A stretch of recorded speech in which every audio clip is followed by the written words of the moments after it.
What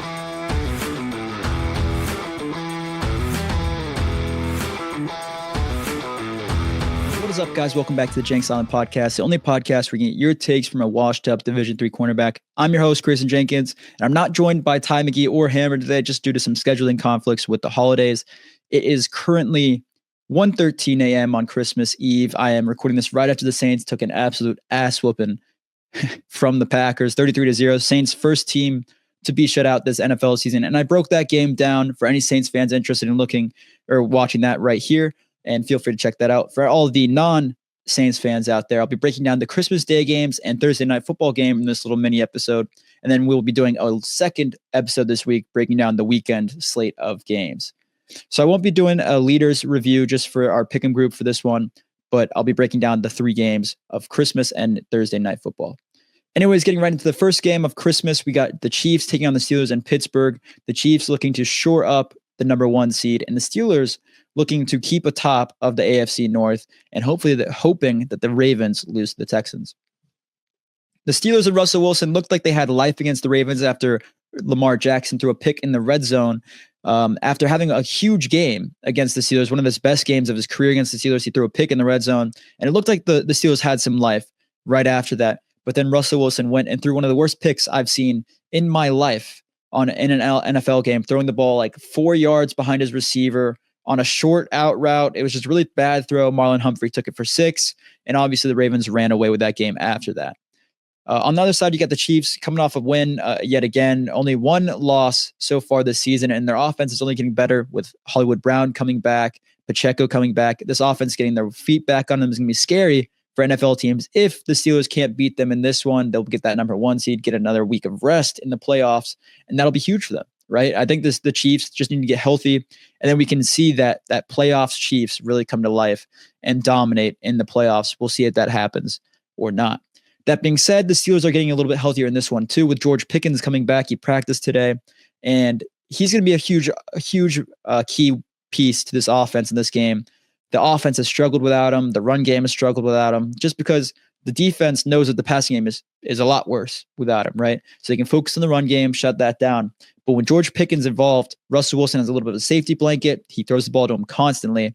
And I think that changes the tides of this game a lot. I'm going to pick the Steelers here with George Pickens beating the Chiefs. Obviously, with the terrible towels going crazy, Pittsburgh, the Yinzers are going to be going crazy on Christmas Day. And I think their defense is going to be able to keep the Chiefs to a low enough number that the Steelers offense can squeak by in a close one. Maybe Chris Boswell has a couple 50-plus yarders in this one too. I'm going to go the Steelers beating the Chiefs.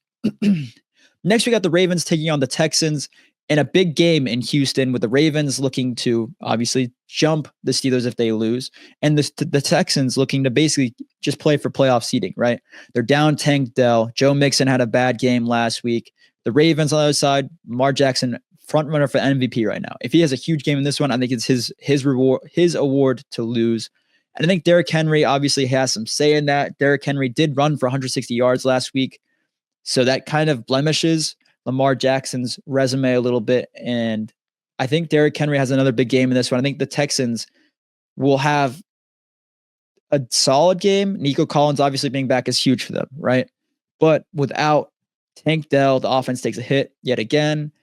And I think the CJ Stroud sophomore slump continues a little bit. I think the Ravens can squeak by the Texans by 5 points. I'm going to go 28-23. I'm going to pick the Ravens beating the Texans in Houston.